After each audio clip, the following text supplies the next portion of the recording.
जय हो साथियों। एसपी क्लासेस हिंदी में आपका हार्दिक स्वागत है। दोस्तों, पिछले कुछ समय से हम हिंदी व्याकरण की लगातार क्लासें लेकर आ रहे हैं, जिसमें हमने पढ़ लिया है वर्ण विचार, संज्ञा, सर्वनाम। अब हम टॉपिक पढ़ रहे हैं विशेषण। क्रमबद्ध तरीके से अपन आगे बढ़ रहे हैं, लेकिन विशेषण की एक कक्षा मैंने पहले दे दी है, जिसमें आपको विशेषण से संबंधित उसकी परिभाषा और उससे संबंधित आसपास के जो महत्वपूर्ण शब्द शब्दावली होती है उससे संबंधित मैंने परिचय दिया था और समझाया था कि किसे क्या कहते हैं। जैसे कि क्या था कि विशेषण, विशेष्य किसे कहते हैं, प्रविशेषण क्या होता है, उद्देश्य विशेषण, विधेय विशेषण। अगर आपने वह क्लास नहीं देखी है तो मैं नीचे डिस्क्रिप्शन में दे रहा हूं, वहां पर जाकर के आप उस लिंक के माध्यम से उस वीडियो को देख सकते हैं। तथा लिंक सारी वीडियो की मैंने दे रखी है, एक एक करके आप सारी देख लेंगे तो आपको सारा मामला समझ में आ जाएगा। अब हम बात करते हैं दोस्तों विशेषण के बारे में। तो मोटे तौर पर मैं शॉर्टकट में बताने का प्रयास करूंगा कि जैसे मैं यहां पर एक वाक्य लिख देता हूं, राजस्थान में बहुत बड़ा मरुस्थल है। तो दोस्तों मैंने यहां पर एक वाक्य लिख दिया है, राजस्थान में बहुत बड़ा मरुस्थल है। ठीक है, तो इस वाक्य के अंतर्गत आपको जानना है कि कहां पर कौन से शब्द में विशेषण शब्द का प्रयोग किया गया है। तो कौन से में है, देखो मैं बता देता हूं कि यहां पर एक विशेष शब्द का प्रयोग किया था हमने कि जिस शब्द की विशेषता बताई जाती है उसे हम क्या कहते हैं, विशेष्य कहते हैं। ठीक है, तो यहां पर मैंने कहा कि बहुत बड़ा, यहां पर विशेषता क्या है उसकी, बड़ा, यानी कि यह जो बड़ा शब्द है इसके अंतर्गत क्या होगा, यह शब्द विशेषण शब्द है। ठीक है, अब विशेषण शब्द तो हो गया, अब विशेष्य कौन सा है, तो आप पूछो इससे कि जो विशेषता बताई जा रही है बड़ा, यह किसकी विशेषता है, राजस्थान की विशेषता है।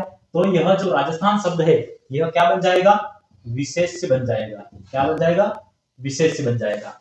अब अपन बात करते हैं कि इसमें कौन सा विशेषण प्रयोग में लिया गया है, तो उद्देश्य विशेषण है या फिर विधेय विशेषण है।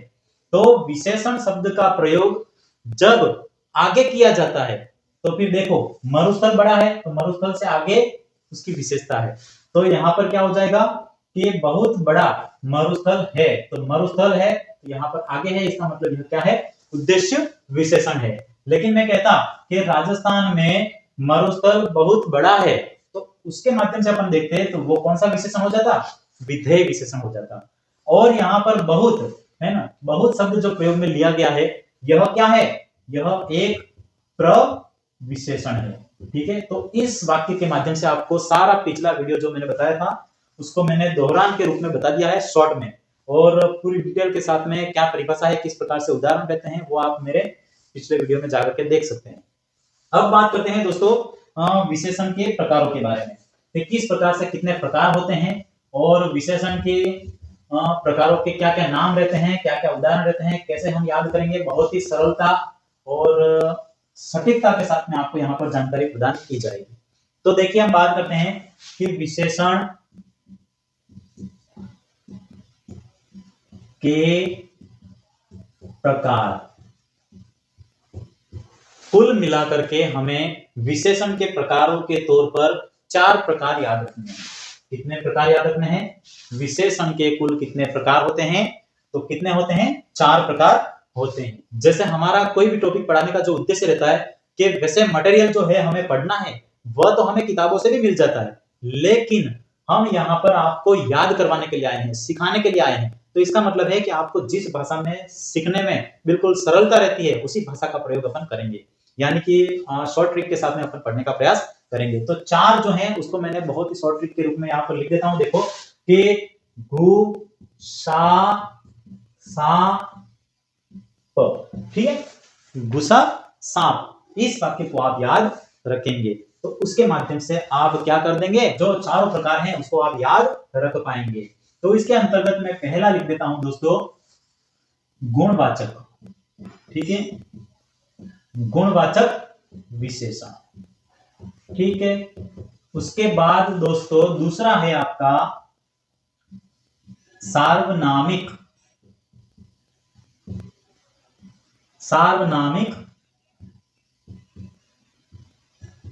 विशेषण, इसी को आप संकेतवाचक विशेषण भी कह सकते हैं। कहीं कहीं पर कभी होता है कि सार्वनामिक नाम न दे करके संकेतवाचक दे दिया जाता है, तो दोनों का अभिप्राय एक ही है।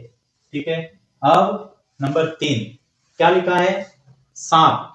अब सांप स के ऊपर बिंदु यहां पर भी है, वहां पर भी है, लेकिन यहां पर क्या है? संकेतवाचक है। अब उस सा का मतलब है, यहां पर मैं लिख देता हूं, संख्यावाचक विशेषण।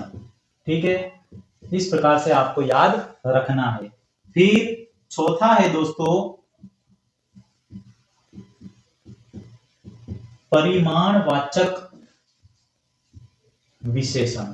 ठीक है, इस प्रकार से ये चारों प्रकारों के नाम आपको याद होने चाहिए। अब इन चारों प्रकारों के माध्यम से हम बहुत ही शॉर्ट तरीके से अपन इसको पढ़ लेंगे। अपन इसके अंतर्गत देखते हैं कि गुणवाचक, सार्वनामिक विशेषण, संख्यावाचक और परिमाणवाचक, इस प्रकार से इन चारों के नाम आपको याद होने चाहिए। चारों के नाम याद रखने की कोई आवश्यकता नहीं है। मैं क्या कह रहा हूं? मैं कह रहा हूं कि आपको केवल क्या रखना है? गुस्सा सांप, गु से गुणवाचक, सा से सार्वनामिक विशेषण, या फिर उसे संकेतवाचक विशेषण भी कह सकते हैं।